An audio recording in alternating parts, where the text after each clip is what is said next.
Hello student, आइए पढ़ते हैं कक्षा 8 से बसंत पाठ्यपुस्तक पाठ 5।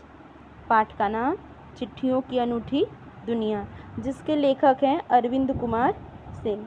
इस पाठ में लेखक ने चिट्ठियों के महत्व को बताने का प्रयास किया है कि मानव के जीवन में चिट्ठियां किस प्रकार से अपना स्थान रखती हैं।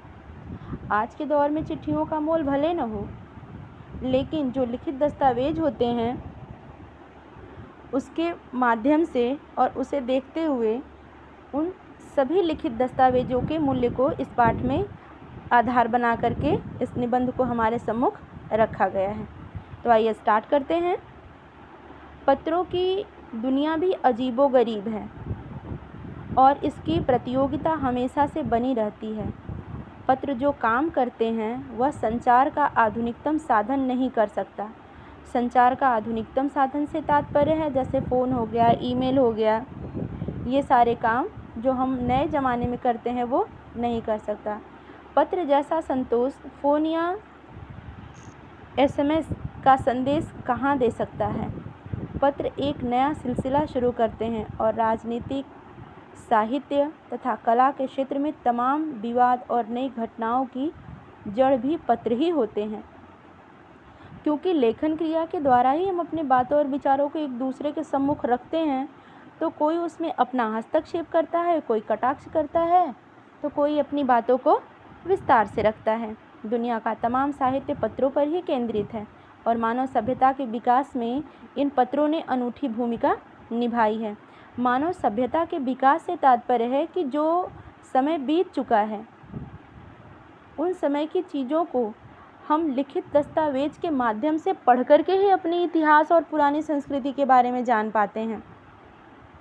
पत्रों का भाव सब जगह एक सा है, भले ही उसका नाम अलग अलग हो।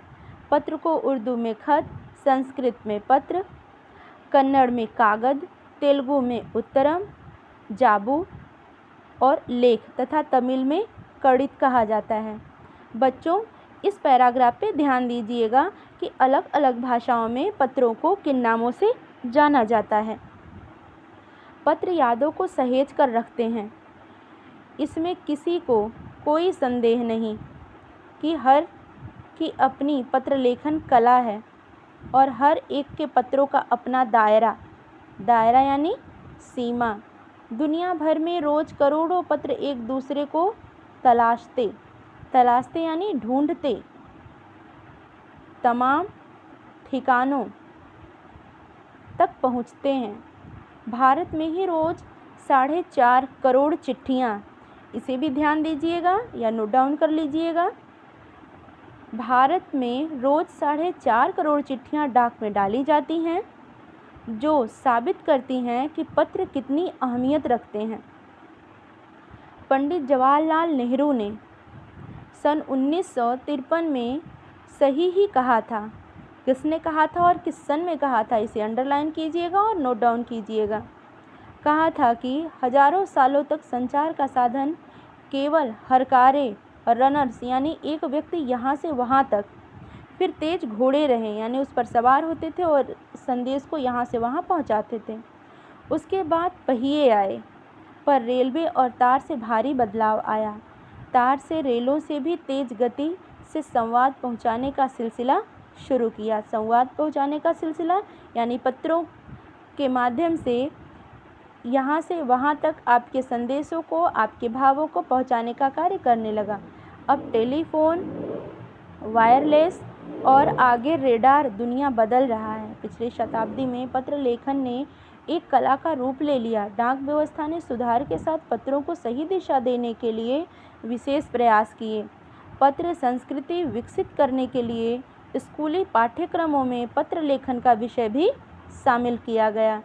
क्योंकि पत्र लेखन में सुधार और इसके प्रचार प्रसार में और आधुनिक समय में बच्चों को इसकी जानकारी मिली है, इसलिए डाक विभाग ने एक नई संस्कृति को जन्म दिया। पत्र लेखन तो बहुत पुरानी है, परंतु इसे नए रूप में स्कूली पाठ्यक्रमों में शामिल किया गया। भारत ही नहीं, दुनिया के कई देशों में ये प्रयास चले और विश्व डाक संघ ने अपनी ओर से भी काफ़ी प्रयास किए। विश्व डाक संघ की ओर से 16 वर्ष के, ध्यान दीजिएगा बच्चों, यहाँ विश्व डाक संघ की ओर से 16 वर्ष से कम आयु वर्ग के बच्चों के लिए पत्र लेखन प्रतियोगिताएं आयोजित करने का सिलसिला सन 1972 से शुरू किया गया। यही सही है कि खास तौर पर बड़े शहरों और महानगरों में संचार साधनों के तेज विकास तथा अन्य कारणों से पत्रों की आवाजाही प्रभावित हुई है, पर देहाती दुनिया आज भी चिट्ठियों से ही चल रही है।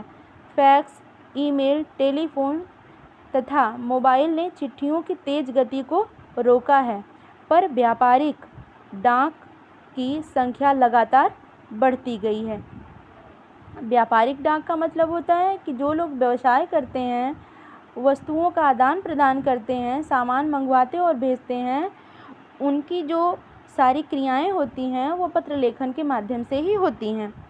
जहाँ तक पत्रों का सवाल है, अगर आप बारीकी से उसकी तह में जाएं, यानी अंतरंग तक जाए, तो आपको ऐसा कोई नहीं मिलेगा जिसने कभी किसी को पत्र न लिखा या न लिखवाया हो, या पत्रों का बेसब्री से जिसने इंतज़ार न किया हो। हमारे सैनिक तो पत्रों का जिस उत्सुकता से इंतज़ार करते हैं उसकी कोई मिसाल नहीं। एक दौर था जब लोग पत्रों का महीनों इंतज़ार करते थे, पर अब यह बात नहीं। परिवहन साधनों के विकास से दूरी बहुत घटा दी है। पहले लोगों के लिए संचार का इकलौता साधन चिट्ठी ही थी, पर आज और भी साधन विकसित हो चुके हैं। आज देश में ऐसे लोगों की कमी नहीं जो अपने पुरखों की चिट्ठियों को सहेज और संजोकर विरासत के रूप में रखे हुए हों, या फिर बड़े बड़े लेखक, पत्रकारों, उद्यमी, कवि, प्रशासक, सन्यासी या किसान, उनकी पत्र पत्रिकाएं अपने आप में अनुसंधान का विषय हैं। अनुसंधान यानी खोजबीन करने का, नई नई बातों को उजागर करने का, नए संस्कृति को अपनाने का, अपनी पुरानी संस्कृति और इतिहास के बारे में जानने का। अगर आज जैसे संचार साधन होते तो पंडित नेहरू अपनी पुत्री इंदिरा को फ़ोन करते, पर तब बात पिता के पत्र पुत्री के नाम नहीं लिखे जाते, जो देश के करोड़ों लोगों को प्रेरणा देते हैं। पत्रों को तो आप सहेज कर रख सकते हैं, पर SMS संदेशों को आप जल्दी ही भूल जाते हैं। कितने संदेशों को आप सहेज कर रख सकते हैं। तमाम महान हस्तियों की तो सबसे बड़ी यादगार या धरोहर उनके द्वारा लिखे गए पत्र ही हैं।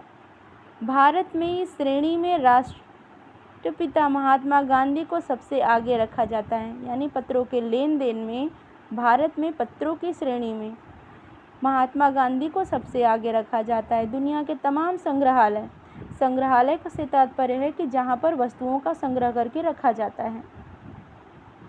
जानी मानी हस्तियों ने पत्रों का अनूठा संकलन भी किया, यानी उसे इकट्ठा भी किया। तमाम पत्र देश, काल और समाज को जानने समझने का असली पैमाना है। तमाम दस्तावेज ऐसे हैं जो उस समय के देश में क्या चल रहा था, कैसा था, उस समय का समाज कैसा था, लोगों का रहन सहन कैसा था, आज के समय में हमें उन लिखित दस्तावेजों के माध्यम से मालूम होता है।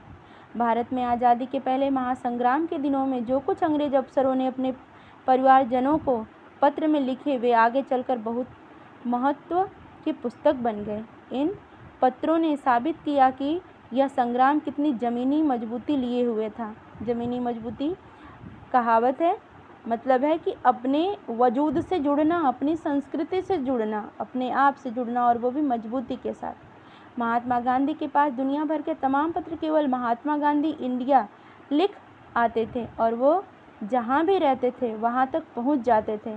आज़ादी के आंदोलन की कई अन्य दिग्गज हस्तियों के साथ भी ऐसा ही था। महात्मा गांधी ने पास के देश दुनिया से बड़ी संख्या में पत्र पहुंचते थे। महात्मा गांधी के पास देश दुनिया से बड़ी संख्या में पत्र पहुंचता था, पर पत्रों का जवाब देने के मामले में उनका कोई जोड़ नहीं था। कहा जाता है कि जैसे उन्हें पत्र मिलता था उसी समय वो उसका जवाब भी लिख देते थे। अपने हाथों से ही ज़्यादातर पत्रों का जवाब देते थे। जब लिखते लिखते उनका दाहिना हाथ दर्द करने लगता था तो वो बाएं हाथ से लिखने में जुट जाते थे। यहाँ पर भी बच्चों इस बात पैराग्राफ में ध्यान दीजिएगा कि महात्मा गांधी जो हैं वो पत्र का जवाब तुरंत लिखते थे और ज़्यादातर वो पत्रों का जवाब अपने ही हाथों से लिखते थे, किसी से लिखवाते नहीं थे। और जब उनका दाहिना हाथ लिखते लिखते थक जाता था तब वो बाएं हाथ से पत्र को लिखते थे। महात्मा गांधी जी ही नहीं, आंदोलन के तमाम नायकों ने पत्र गांव-गांव में मिल जाते। पत्र भेजने वाले लोग उन पत्रों को किसी प्रशस्ति पत्र से कम नहीं मानते थे, यानी सम्मानित पत्र से कम नहीं मानते थे। और कई लोगों ने तो उन पत्रों का फ्रेम कराकर रख लिया है। यह है पत्रों का जादू। यही नहीं, पत्रों के आधार पर ही कई भाषाओं में जाने कितनी किताबें लिखी जा चुकी हैं। यानी पत्राचार के माध्यम से एक पत्र यहाँ से वहाँ, जब चारों तरफ के पत्रों का संग्रह एक साथ जुटता था तो उन्हीं पत्रों की भाषाओं को और शब्दों को लेकर के न जाने कितने लोगों ने किताबें लिख डाली। वास्तव में पत्र किसी दस्तावेज से कम नहीं। पंत के 200 पत्र, बच्चन के नाम और निराला के पत्र हमको लिख्यो हैं कहाँ, तथा पत्रों के आईना में दयानंद सरस्वती समेत कई पुस्तकें आपको मिल जाएंगी। कहा जाता है कि प्रेमचंद खास तौर पर नए लेखकों को बहुत प्रेरक जवाब देते थे तथा पत्रों के जवाब में वे बहुत मुस्तैद रहते थे। मुस्तैद यानी तैनात रहते थे। इसी प्रकार नेहरू और गांधी के लिखे गए रविंद्रनाथ टैगोर के पत्र भी बहुत प्रेरक थे। बच्चों, इस पैराग्राफ को भी बहुत ध्यान से देखिएगा। वास्तव में पत्र किसी दस्तावेज से कम नहीं होते। पंत के 200 पत्र बच्चन के नाम और निराला के पत्र हमको लिख्यो हैं कहाँ, तथा पत्रों के आईने में दयानंद सरस्वती समेत कई पुस्तकें शामिल हैं। रविंद्रनाथ टैगोर का भी नाम इसमें शामिल है। रविंद्रनाथ टैगोर के पत्र भी बहुत प्रेरक होते थे। प्रेरक से तात्पर्य है कि व्यक्ति को आगे बढ़ने की प्रेरणा देने के लिए होते थे। महात्मा और कवि के नाम से महात्मा गांधी और रविंद्रनाथ टैगोर के बीच सन 1915 से 1941 के बीच के पत्राचार का संग्रह प्रकाशित हुआ। इसे भी अंडरलाइन कर लीजिएगा। महात्मा गांधी और रविंद्रनाथ टैगोर के बीच सन 1915 से 1941 के बीच के पत्राचार का संग्रह प्रकाशित हुआ, जिसमें बहुत से नए तथ्यों और उनकी मनोदशा का लेखा जोखा मिलता है। पत्र व्यवहार की परंपरा भारत में बहुत पुरानी है, पर